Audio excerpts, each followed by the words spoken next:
The drama begins with our heroine, Young, on a blind date with a rather goofy guy wearing glasses. Out of nowhere, he shamelessly asks her how much money she has, whether she invests in the stock market or in cryptocurrency.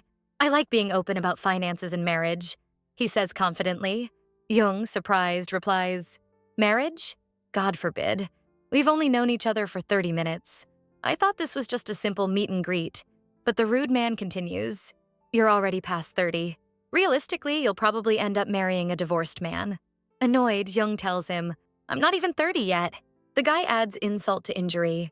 By the way, that government job you're so proud of? It only pays off when you retire. Young calmly responds, That's fine. I plan to take maternity leave when I have children. He smirks. Do you really think you're still 20? You want to have kids right after we get married? Young shuts him down. I chose to stay single not because I don't get proposals, but because I haven't met the right person. Marriage between two incompatible people only leads to more problems. But thanks for the advice, she gets up and leaves. We then see Young's perfectly organized life. She has a set schedule for everything. Gym, lessons, hobbies. She tells us she's 29 years old. Later, she goes to her singing class, but feels frustrated because she isn't improving at keeping rhythm. Her teacher encourages her, saying, You need to become one with the rhythm. Relax your vocal cords. Young reflects that she has her own way of achieving things in the way that suits her best. After class, she heads back to her simple apartment, where she keeps track of her goals.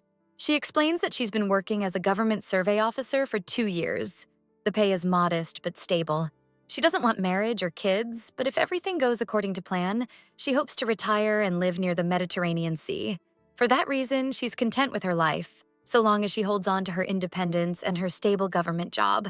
The next day, Young is at work when she gets a call from an angry man asking to be connected to the person she was just talking to. Confused, she points to her colleague, who immediately slips away.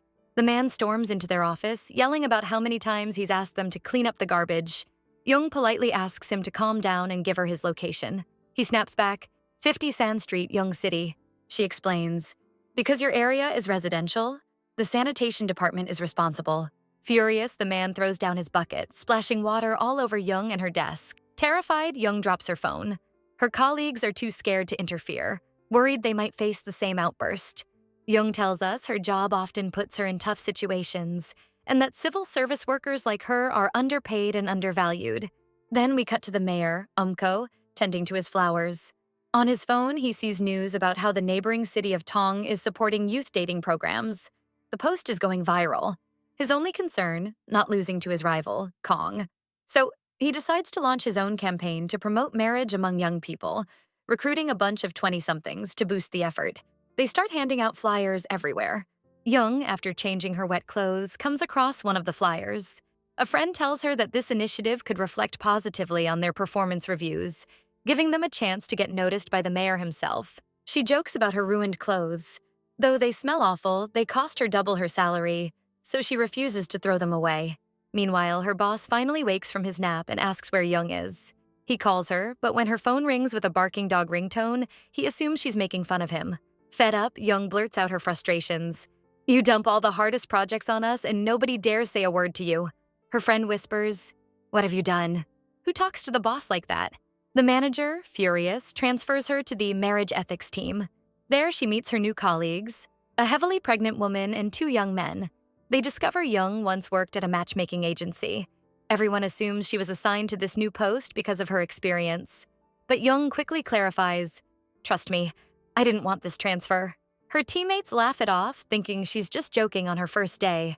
Later, Young heads home, and we see a flashback to 3 years ago, when she first got hired at that matchmaking agency, under the tough but demanding guidance of her old manager. Her manager treated her harshly, telling Young that all she needed to do was focus on ratings and numbers. Her personal judgment wasn't needed. Young tried to explain, I just felt there was a problem and wanted to help. The manager snapped back, Wake up. Your job is to cover up these problems so they don't exist at all. Things got worse when Young unintentionally introduced a young girl to a bully, and that boy ended up assaulting her so badly that she was hospitalized. When Young went to check on the girl, her furious mother scolded her. How could you introduce my daughter to someone like that? Meanwhile, Mayor Umko was observing the group of young people chosen for his campaign. Among them, one boy stood out, Bong Choi, just 24 years old. unable to marry because he was taking care of both his nephew and his niece, twins. Umko saw an opportunity. Determined to outshine his rival, Kong, he plotted his next move. Back at Jung's office, she presented marriage statistics. 65% of participants were men in their 20s and women in their 30s. The men wanted stability but had no money. The women feared the burdens of marriage and responsibility. The real problem was finding someone to represent the campaign. At that moment, the mayor himself arrived and handed Jung a file. It was Bong's. He told her, "If you can get this man to marry, you'll receive a huge reward." Later, Jung sat with her friend, frustrated and sad. She admitted she was thinking of quitting. Her friend encouraged her not to give up, reminding her how much she had sacrificed for this job. Jung weighed her options: shut down the department, resign, or work hard and aim for a promotion. She chose the third option, accepting the mission. She went straight to the mayor, stood in front of his car, and declared, "I'll take on this task. But you must promise me one thing: transfer me to another department afterward." From then on, Jung carefully studied Bong's life in detail.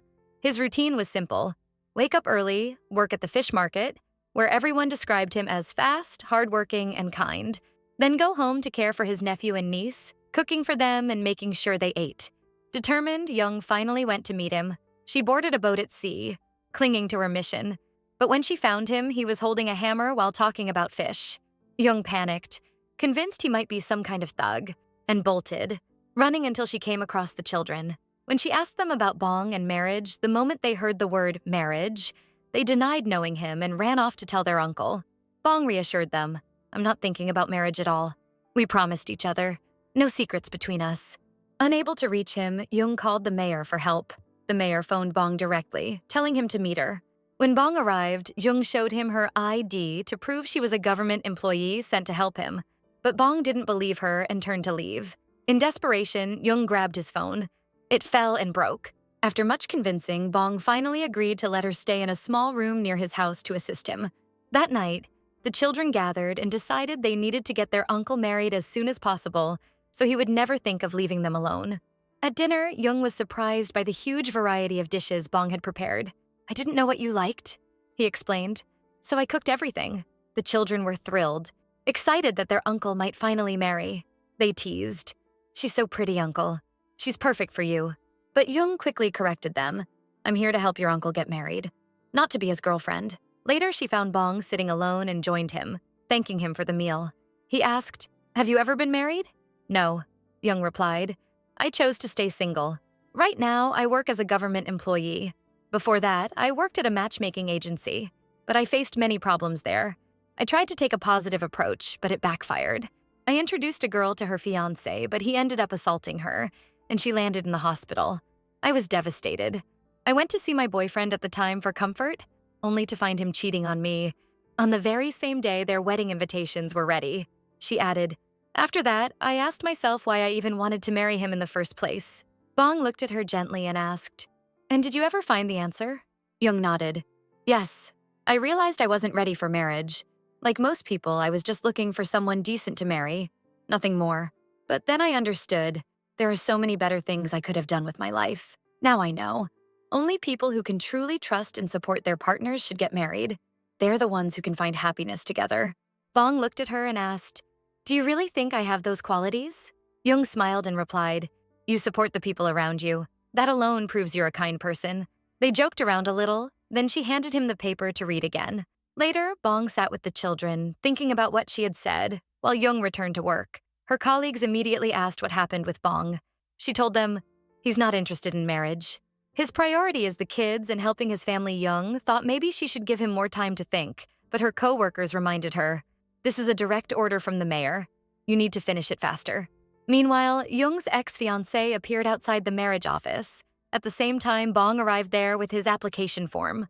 Both of them tried calling Jung, but her phone was left on her desk and she didn't hear it. A friend came to tell her someone wanted to meet. She checked her phone and saw a missed call from Bong.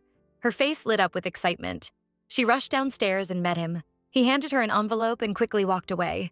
Suddenly, she heard a familiar voice. Her ex-fiancé. Turning around, she saw him. "It's been such a long time," he said. Jung, tense, forced a smile. "Why are you here?" He explained that he had been transferred here for work and that he had tried calling her, but she never answered. Coldly, she cut him off.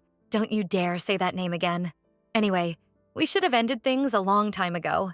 Then, with a sharp slap across his face, she added, Don't be surprised. I should have done that 3 years ago.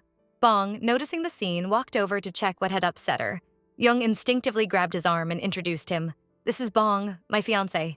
We're getting married soon. Bong stared at her, shocked by her words. Her ex, slightly shaken, smiled politely and said, Young is dear to me. That's all. I wish you both happiness. Then he left. Young realized that one slap had finally closed the door on her painful past. Afterward, Bong asked her, So, when are we getting married? Flustered, Young tried to explain that she had only said that because she was nervous. But Bong wasn't convinced. Instead, he said cheerfully, Next time, I'll cook all of your favorite dishes. Back at work, Young was stunned when her ex-fiancé, Choi, was introduced as their new team manager. Everyone welcomed him warmly and asked if he was married. No, I'm not, he replied. They teased him to apply for marriage as part of the campaign, but he ignored it completely and asked instead about the mayor's project. Young explained that Bong had submitted his application but was hesitant because of his young relatives. She promised she would handle it. Choi then asked if anyone else wanted to volunteer for the marriage program. Another staff member said they were already promoting it on the city's official website. Choi instructed them to create 2 models, one for people in their 20s, another for those in their 30s, and let the team review the survey results. Before ending the meeting, he pulled Young aside. Why not move Bong into the staff housing temporarily? That way, we'll save travel time and make the task easier. I'm sure there's a vacant unit. Young agreed and left. Later, she met with her friend who told her, I heard Choi is your new manager. Young confirmed it and proudly said, Yes, and I finally slapped him. I got my revenge. Her friend cheered, delighted that Young had finally released her bottled-up feelings. We should celebrate. And don't forget, you've got your first singing lesson in ages. You have to come.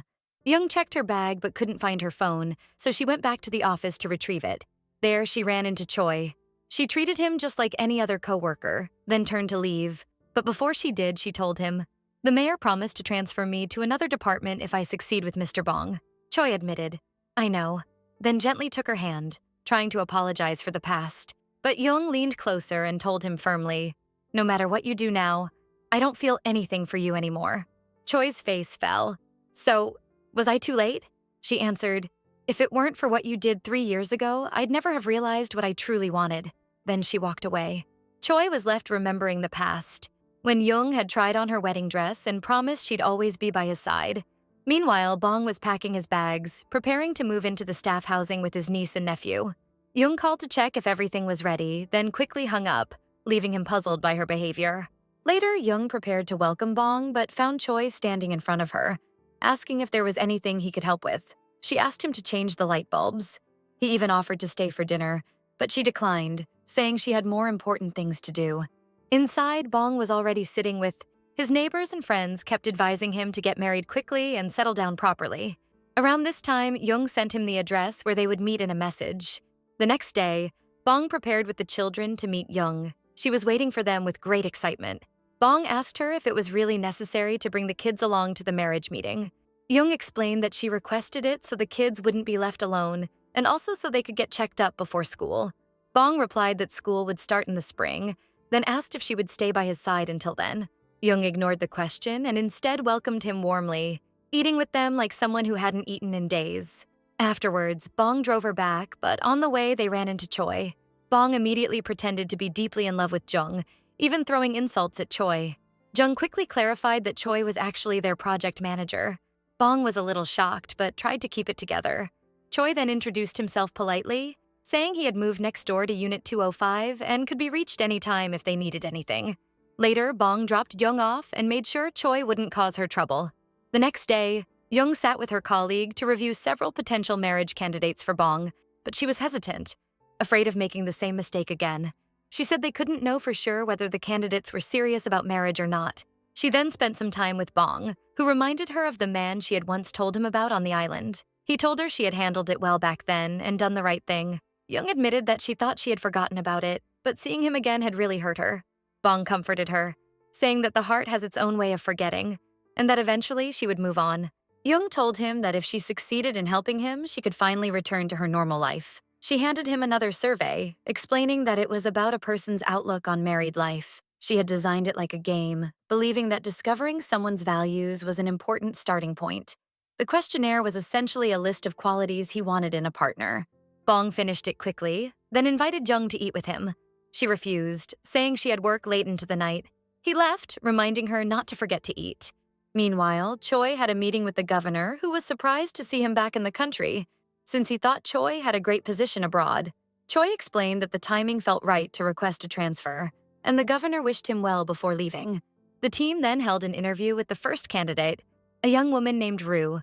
When asked her opinion of Bong, she couldn't give a clear answer. It turned out by chance that she was actually a famous blogger and YouTuber.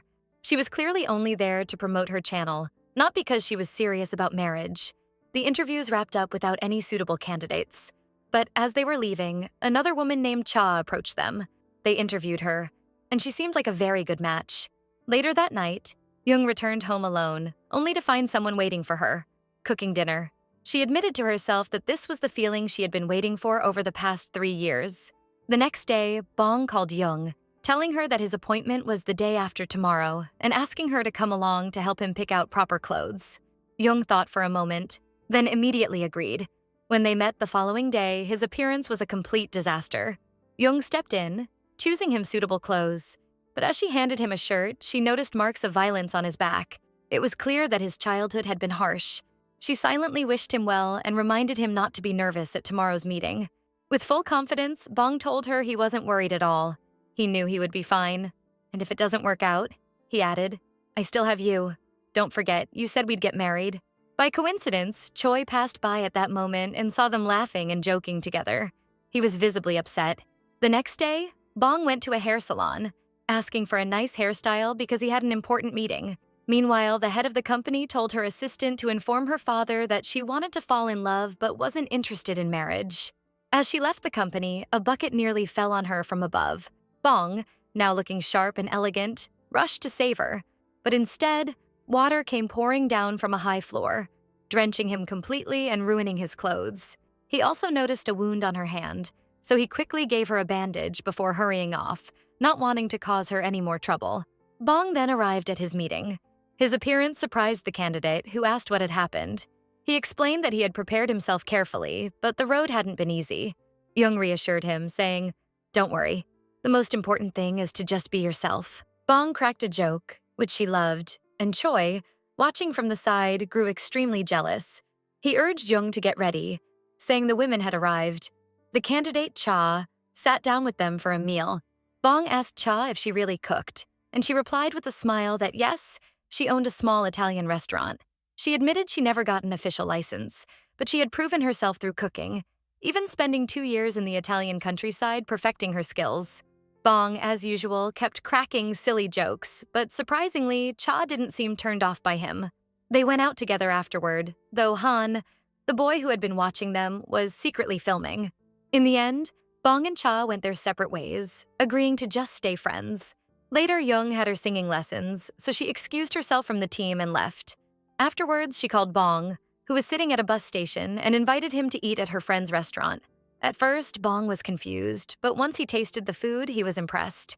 Jung told him, homemade food doesn't necessarily have to be eaten at home. It's about sharing it with someone you love and feel comfortable with. Bong replied that he didn't regret writing that marriage. To him was like a homemade meal. Seeing her now confirmed his belief. Jung thought back to what Cha had told her, that Bong was a warm and kind person, something she herself had noticed in all of his actions on their date. He was clearly trying his best to be considerate. Bong then noticed Jung staring at him so intently and teased her. What, are you planning to marry me? He laughed, telling her he was only joking. Marriage wasn't some child's game. Jung smiled faintly and admitted, Well, I once wrote that I wanted someone who felt like a home-cooked meal. That's why I thought maybe I could be right for you. Bong answered honestly, For me, a home-cooked meal is something I see every day in my life. Jung added, For Cha, a homemade meal is what you cook for someone dear to you. Meanwhile, Choi was with the woman he had cheated with years ago. She asked if he had ever explained the truth of that night to Jung. Choi recalled the memory. The woman had urged him back then to go after Jung and explain that they were only colleagues, but Choi refused, almost as if he had wanted to push Jung away. Now, in the present, Choi admitted that he couldn't say anything to Young, not when she saw him only as a friend. The woman suggested Young might be lying to herself, but Choi replied that he knew Young well. Then he shifted the topic, asking why the woman herself wasn't getting married. She said she would only date someone when she truly loved him. Most people only cared about her money or her father's company.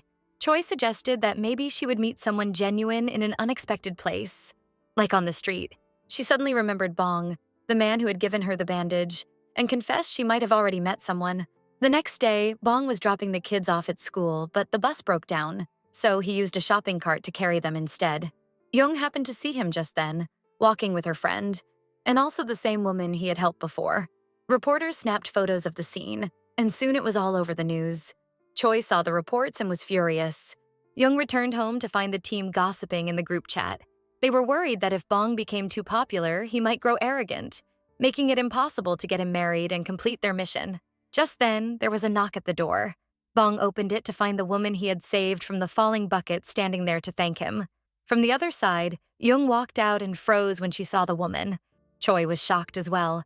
None of them could understand why she had shown up there. It turned out Young had been the first to arrive earlier. She had wanted to show Bong the photo of him that was spreading all over social media. Then the doorbell rang again, and this time it was the woman he had rescued. Young, thinking Bong was taking too long, stepped outside, only to be stunned to see her standing there. The woman introduced herself as the executive director of a major company. She even offered to sponsor a trip for the kids at the company's expense and handed Bong a basket filled with sweets. Young could hardly stand the sight of her. She felt like history was repeating itself after 3 years, except this time, Bong was in the middle. Choi intervened, telling the woman to leave if she was finished. She excused herself politely and left. But when Young stepped outside, she found the woman waiting for her downstairs. They went to a cafe where the woman began, "I know you see me as awful, someone who steals men." Before she could finish, Young cut her off sharply. "Let's just end this game. I don't ever want to see you again." The woman tried to explain that the incident 3 years ago between her and Choi had been a misunderstanding, that he never actually betrayed her. But Young refused to hear anything about him, stood up, and left. She remembered how, after that incident, Choi hadn't waited for her. He had immediately sold the house they were supposed to live in after marriage, something she only found out when she called the real estate agent. She had thrown their photo in the trash that very day. Meanwhile, Bong opened the gift basket the woman had left him. Inside, he discovered an envelope with a large check. His mind immediately replayed the look on Young's face. While Oh was talking, she realized that she and Bong were never just friends. At the same time, she was sitting in a cafe when Choi, the unfaithful ex, came to join her. She thought he had come to ask what she had said to Young. Instead, Choi nervously asked if she had revealed anything. Oh reassured him that Young hadn't even given her the chance to speak. Then she told Choi she wanted a meeting with Bong. Choi scoffed, saying, "Do you really think just because you have money, any man would want to date you?" But then she suddenly realized that the man she had told him about, the one she met in the street, was actually Bong. The next day, Jung joined her team and learned that 6 new candidates wanted to meet Bong, especially after the 12th viral video. But Jung knew marriage wasn't something simple at all. At that moment, Choi entered, announcing that the executive director, Oh, wanted to meet Bong. He explained that Bong had saved her once before. Still, Han argued that there was a massive cultural gap between them. Jung grew furious and declared she was against the entire idea. She stormed out. Choi followed her, asking why she was upset. He said he was only trying to help her get her transfer faster, like she wanted, and that he cared about her happiness. Jung laughed bitterly. "Since when? For the record, I'll never use Bong for my own personal gain." She left him standing there. Later, Oh arrived at the marriage office, asking about the department. She explained that she had followed the instructions, but her ID card hadn't been registered yet. Jung tried to explain that the screening protocols had strict standards. The division chief came in, took her complaint, and spoke kindly to her, which calmed her down. Meanwhile, Bong met Oh again. When she heard his name, her face lit up. He handed back the check she had given him and said what he did was a very small thing. Oh thought he meant the money was too little.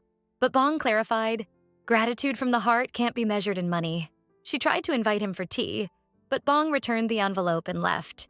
She smiled softly, whispering, "That's exactly my type." Choi, meanwhile, was drowning in alcohol at a bar. He pulled out a picture of himself with Young, back when she wore her wedding dress during their rehearsal. He remembered her words. That if the betrayal hadn't happened, she never would have discovered what she truly wanted in life. He ended up at Young's friend Young's bar, completely drunk. Young came to greet her friend, but when she saw Choi, she snapped. There's no need to drag the past back up. If you had just apologized back then, things might have been different. Choi insisted, even now, that he wanted to fix things, to free her from the trauma he had caused. He finally confessed. His father had been the one to sell their house. Their wedding had been only days away, but his family was on the brink of bankruptcy. He hadn't known how to handle it, so he turned to Oh for help, deliberately making Young hate him so she would leave. After saying this, Choi collapsed unconscious on the floor. Bong arrived just then. Young asked him to carry Choi home. Jung came along, and though Bong reluctantly carried him, as soon as they reached her home, he dropped Choi at the door and dragged him by the arm inside, muttering, "We're not close enough for me to carry you." Later, Young sat writing in her diary, replaying Choi's words. She asked herself, if he was telling the truth, how should she deal with it? Meanwhile, after Bong delivered Choi home, he overheard him mumbling in his sleep, "I want Young back." Bong firmly replied, "You can't turn back time." Just then, Bong received a message from someone asking if he had changed his mind. The next morning, Choi woke up to find the kids crowded around him, pretending to be doctors because his pants were torn. Bong laughed, telling them to let him go. Choi stormed off, humiliated. Later, Bong waited for Young, handing her a lunchbox under the excuse that since she was responsible for helping him, he wanted to take care of her too. Jung asked him, "How would you feel if you married a rich woman like that?" Bong replied honestly, "Of course I'd be happy. Not all rich people are cold. Some have warm hearts too." Just then they noticed her car tire was flat. Jung couldn't figure out how it happened. Bong said the surveillance cameras must have caught it. When they checked, they saw someone dressed in black with their head covered. Bong quickly tried to downplay it, telling her it was probably just kids messing around. Meanwhile, at the office, Choi was still hungover and barely functioning. Oh showed up with an application form, submitting her official request to meet Bong. She tried to explain to Jung what had really happened 3 years ago, but Jung cut her off, saying she already knew everything, and none of it changed her view. Around that time, Cha kept calling them, almost every 30 minutes. Han refused to answer, sick of her persistence. Finally, Jung picked up the phone herself to stop the constant ringing, but what she heard left her stunned. Han called, saying she was coming to his office and asked why his phone had been busy. Jung quickly hung up before Han could realize they were deliberately ignoring her. As Jung got into the elevator, she ran into Choi. He tried to explain that he had been drunk the night before and hadn't meant what he said. Jung firmly replied that the best thing for both of them was to put the past behind them. Meanwhile, Bong was walking down the street when he saw a sign saying a restaurant was hiring a chef. He went inside to apply. At the same time, Jung noticed a large crowd gathered around the restaurant. Curious, she stepped in, only to find Bong cooking with impressive skill, charming the customers. It turned out to be her friend's restaurant, and she was thrilled because they had just recorded their highest sales ever. Bong, smiling with joy, told Jung, "From now on, I'll get to see you every day."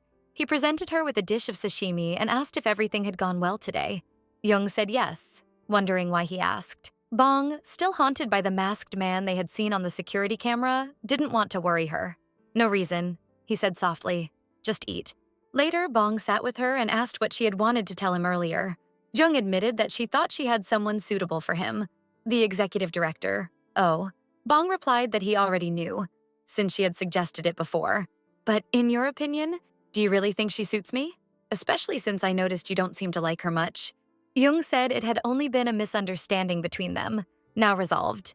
Bong nodded. "Then I'll start considering her as a potential match." Soon after, Han saw Cha meeting one of the prospective grooms. Han grew irritated because Cha hadn't been given his information yet. She kept bombarding him with shallow questions about his money, his cars, and his lifestyle. The man answered with confidence but eventually cut her down, saying her appearance and clothes weren't that great, and that she was only interested in his wealth. Later, Bong and Jung walked together, laughing and joking when they ran into Mr. Han. He gestured toward the restaurant, and Jung immediately understood what had been happening. Meanwhile, Cha's date bluntly told her not to gain weight, that he didn't want her involved with anyone else, and set ridiculously strict conditions. As she tried to leave, he stopped her. Right as Jung walked in, Jung revealed that she was from the marriage office and asked how Cha had even gotten his private number, since that information was supposed to be confidential. She then exposed him, saying they had discovered he didn't have 20 billion won at all. His application had false details. The man turned red with embarrassment and stormed out. Young then sat with Cha, explaining that money wasn't everything. Far more important were compatibility, affection, and mutual respect. The same qualifications that could secure a marriage could also lead to divorce if they disappeared. Bong added that the real key was finding someone you could share your life with long term. Afterwards, Young saw Bong stepping into a luxury car, flanked by 2 bodyguards. She froze in shock. He was going to meet a wealthy, wheelchair-bound man named John. The next day at work, Young couldn't stop thinking about Bong, about what she had seen last night, and how badly beaten he had been when they first met. The thought made her heart ache. Then Cha came in, announcing that she had formally applied to join the marriage project team. Choi gathered everyone, saying the city's mayor had high expectations for them, and they had to deliver. Cha suggested they market the project like selling tickets, to create buzz. Suddenly, there was a major problem with the website. It wouldn't load. Choi called the service provider, but no one answered. Jung urged them to try solving it themselves and quickly delegated tasks to each team member. Meanwhile, Bong sat alone in the makeup room, lost in thought, replaying everything that had happened to him. We then flashed back to his meeting with Mr. John. John had told him he had been happy when Bong left the island and decided to get married. Bong replied that someone had helped him make that decision wisely. John assured him that if Bong ever needed help, he could call anytime. At the same time, Jung called Choi to ask permission to check on Bong. Meanwhile, at the company, President Yang rushed in to find out that the provider had completely shut down the server. He was furious. Just then, Etchen suggested that her uncle, a software developer, could help. Cha and Mrs. Lee went to meet him, but he said his work hours were over and asked them to come back the next day. As they were leaving, the girl handed him a keyboard her father had bought her. Amused, he agreed to help after all, took his car, and went off to fix the issue. Meanwhile, Bong appeared again, this time dressed in full elegance, transformed into a completely different man. Our heroine was stunned by how handsome Bong looked. He seemed like a completely different man. During the photo shoot, Bong felt awkward, unsure how to pose. He quietly asked the photographer if Jung could help him, but Choi, jealous, quickly jumped in and insisted on helping instead. They managed to finish the shoot successfully. Afterwards, Cha's uncle announced that he could fix the technical issue that same day. With that, the session wrapped up, and Bong returned to the restaurant. There, a young woman asked to join the matchmaking site, her beauty drawing attention. Jung went to the restaurant to hang up promotional posters and asked Bong if he was doing all right. He assured her that he was doing great. She then left with Choi, while Choi went on to submit his report to the mayor. Jung returned to the office to check if everything was on track. Finding Cha's uncle still working, she encouraged him, promising that he would receive a big bonus once he finished. To buy him some time, she distracted Lee Cho until the uncle finally completed the task. The site was restored at the last possible moment, and everyone breathed a sigh of relief. As people began leaving, Choi asked Jung to stay behind, though it wasn't clear why. Around the same time, Bong received a message from Jung saying the site was back online and that he had 3 days before meeting the next candidate. Bong opened Oh's profile and stared at it for a long while, until suddenly Oh appeared before him. She confessed she hadn't been able to eat, so Bong cooked for her. She ate with pure delight. Bong admitted that he had just read her application, where she wrote she wanted someone she could trust and spend her whole life with. She told him that sometimes people enter marriage with hidden motives, but she believed secrets only pile up and eventually destroy a relationship. She showed him her watch, saying her heart raced whenever he came close. Then she boldly asked him to go on a blind date with her. Bong agreed. Meanwhile, Jung met Choi and asked why he had wanted to see her. He casually suggested dinner. Jung tried to explain the truth, but Choi interrupted, saying he already knew everything and only felt guilty for not supporting her. Then he laughed it off, claiming he was joking about dinner. But Jung, serious, said she wanted to take him somewhere instead. She brought him to the place they used to visit when they were engaged. Back then, Choi had always been too busy, glued to his phone, but Jung never felt sad about it. She recalled the cafe where Choi had confessed his love to her. Jung admitted she had brought him there to apologize too, because even if she had known the truth back then, she wouldn't have been able to handle it. She told him it was better if they just remained colleagues. Choi tried to ask for a second chance, but she firmly refused and walked away. Later, Bong found himself thinking about Jung. Jung, on the other hand, noticed someone following her, but then she ran into Bong. They walked together until he bid her goodnight. Soon after, another suitor submitted a proposal, just as Bong had done. Choi also told Jung about the man's interest. Jung sent a message to her music teacher, saying she wouldn't be able to come again that day. At the restaurant, Cha's uncle stopped by for a meal, taking advantage of the fact that Bong, now a star, was working there. They chatted casually. Meanwhile, Young left work to check on Cha's uncle, worried because of how introverted he was. Choi tried to speak with her, but she was in a rush, so he decided to walk with her. Young grew anxious about the new blind date she was overseeing. Bong, too, worried for her and stepped in to ease the tension. He took their orders and returned with the food. The woman on the date admitted that the hardest decision for her was always choosing what to eat. That's why she preferred small restaurants. The man was impressed by her charm. Young couldn't stop watching Bong as he cooked, clearly smitten. She texted her team, happily reporting that everything had gone smoothly. Their efforts had finally paid off. The team celebrated the success. Later, Bong spent time with his niece and nephew. He noticed his nephew looking sad and asked why. The boy confessed he had liked a girl at school, even played with her, but she had only teased him about his accent. Bong was surprised at how quickly the boy had fallen for her. His niece, however, told him that when it comes to love, timing is more important than anything else. Bong smiled, telling the little girl to wait while he went outside to do something. Meanwhile, Oh was scrolling through Bong's Instagram and noticed that 5 years ago, he had lived somewhere else, not on the island. She was shocked. Elsewhere, Bong met Young as planned. He told her that he trusted her completely, and because of that, he wanted to confess something important. But suddenly, he noticed someone pointing a camera in her direction. He pulled Young into his arms and whispered, "Don't look, no matter what happens." Sure enough, the man had been about to take her photo, but backed away. At the very last moment, he manages to report everything to the police, making sure all precautions are in place. The cameras finally capture the culprit, but they still can't catch him. They tell him they'll enhance the footage and send him updates as soon as possible. There's also a possibility that whoever did this wasn't just trying to vandalize the car's dashboard. It might have been more than just a reckless teenager. Our heroine asks him, "What was it you wanted to say earlier?" Bong admits that it's something related to his past. 5 years ago, he worked as a firefighter, but a huge accident occurred, leaving him with many scars on his back. After that, he quit his job and moved to the island. At the time, he was in a relationship, but because of the accident, he had to cancel a meeting with her parents. The girl couldn't handle the situation anymore and decided to break up with him. Jong smiles at him and jokes, "So those bodyguards came to take you away?" Bong explains that they're actually the secretaries of the president he once saved from a fire. The president had seen him online, admired his courage, and wanted to meet him in person.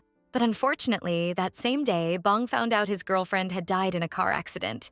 Our heroine tells him she understands how hard it must have been to date again after such a tragedy, and thanks him for trusting her with the truth. She can't stop replaying the memory of the first time Bong hugged her, how warm and genuine it felt, something she had never experienced before. Later, she goes to repair her car, but the mechanic warns her that it's too old. Fixing it won't stop it from breaking down again. He asks if she's sure she really wants to repair it. She explains it's her very first car and she's emotionally attached to it. Still, he advises her to get a new one, reminding her that everything has an expiration date. The next morning, Bong prepares breakfast for the kids as they wake up. They ask him why he came home so late. He brushes off the question, saying, "It's a long story." The following day, our heroine arrives at the office and finds Oh waiting for her. Oh tells her, "Set up an official meeting between me and Bong tomorrow? It's the weekend anyway. I'll leave the arrangements to you and the rest of the team." Meanwhile, Bong checks on his nephew's health, only to find out from his niece Ruba that the boy has a pain in his heart because he's in love. The boy runs after her, acting playful like a monkey. At the office, Choi tells the team that the president has increased their budget after the success of their first matchmaking couple. He's placing high hopes on the upcoming meeting between Bong and Oh. Later, Bong visits the police station for updates on the case. The detective regretfully informs him that the camera caught the culprit in the area, but then he vanished instantly. Still, they managed to capture the car's license plate and estimate the suspect's height to be between 150 to 170 centimeters. They suggest Bong keep a close watch on the area and increase security. The officer, however, dismisses it casually, saying, "What more could really happen?" But he promises to call once the analysis is done. Meanwhile, our heroine meets her friend Young, who is thrilled that her first matchmaking date went well at her restaurant. Young then asks her to find her a good husband too, now that she's an official matchmaking expert. Surprised, our heroine asks, "Do you really want to get married again?" Young replies, "Why not? I tried once, sure, but that doesn't mean I can't try again. I was too young when I first married. I thought love was everything, but in marriage, it's different." You have to keep working on the relationship even if love fades. Later, our heroine calls Bong, telling him the date will be set for his day off and that she'll send him the time and location later. Surprised, Bong asks, "Wait, you're not coming?" She explains that O specifically requested to meet him alone. Bong asks what she'll do over the weekend, and she replies that she'll attend her singing lesson and maybe do some shopping. She tells him to just focus on the date and bring back good news. Bong also checks in again with the detective for updates. Just then, he receives a message from our heroine reminding him to dress nicely, because the date will be in an elegant restaurant. On the day of the date, he arrives at the venue and sees the children, who are upset that she isn't Jong. Bong reassures them, saying they're like his little siblings, before leaving them in Young's care so he can proceed with the date. Meanwhile, back at home, our heroine receives a message from the mechanic telling her that her car is ready for pickup. She recalls Bong's words and silently hopes that the blind date goes smoothly. At the same time, we see a mysterious man lurking near Jong's house, clearly intent on harming her. The scene cuts to Bong sitting inside his car. She's with O, and Bong notices that her car is brand new, the latest model. He tells her, "Since you've been honest with me, I'll be honest with you too. 5 years ago, I worked as a firefighter, but I had to quit." O asks him all sorts of completely illogical questions, like whether firefighter salaries are low and other trivial things. Bong explains that living on the island made him feel far happier than his job as a firefighter ever did. We see our heroine attending her singing lesson while a man watches her, following her into the shop. Meanwhile, Bong is at the restaurant, noticing that the entire place has been reserved for them. O tells him that she wanted to spend some quality time alone with him. Bong tries his best to act like a gentleman, constantly reminding her that marriage happens only once in a lifetime, and the person she chooses must be just right. He asks her if she knows what kind of path people like him follow. O guesses that it relates to his future, and he responds, "No, it's the path of hunting." Bong laughs at his own joke, and O pretends to be happy, laughing along with him. Meanwhile, at the library, the man who's been watching her follows her. O picks up a book about the Mediterranean, pretending to read. Then she approaches the man, uncovers his face, and asks why he sabotaged her car. The man tries to explain that he didn't, then hands her a phone. Bong appears and tells her that the young man was arranged to watch over her. Back at the table, Bong notices that O looks genuinely happy and seems relieved to receive the call, which she had been anxiously waiting for. He explains that he had assigned someone to watch over her because of what happened last time. O feels a little jealous now that Bong is so close to her. We see Young helping the kids with their studies. Choi comes in, pretending to be hungry, and Young serves him food and water, jokingly saying, "Kill your enemy gently." Jong enters with the young man who is watching her, and Young sits with them at the same table. She arranges for Choi to look after the kids so Jong can enjoy herself. The children innocently ask Choi why Jong is out with another man and their uncle is out with another woman. Choi tells them that grown-up matters are complicated and hard for kids to understand. The children insist that they trust their uncle because he promised to come for them when they turned 10. Bong had gone to Seoul to earn money for them but hasn't returned yet. Choi is astonished and asks the kids their age. They confirm they're 10. Later, Young asks the young man with Jong his name. He says it's Sang. She asks if he wants to join the matchmaking project. Sang hesitates, admitting he struggles to maintain long-term relationships and has issues with stability. Young inquires if he's participated in a matchmaking project before.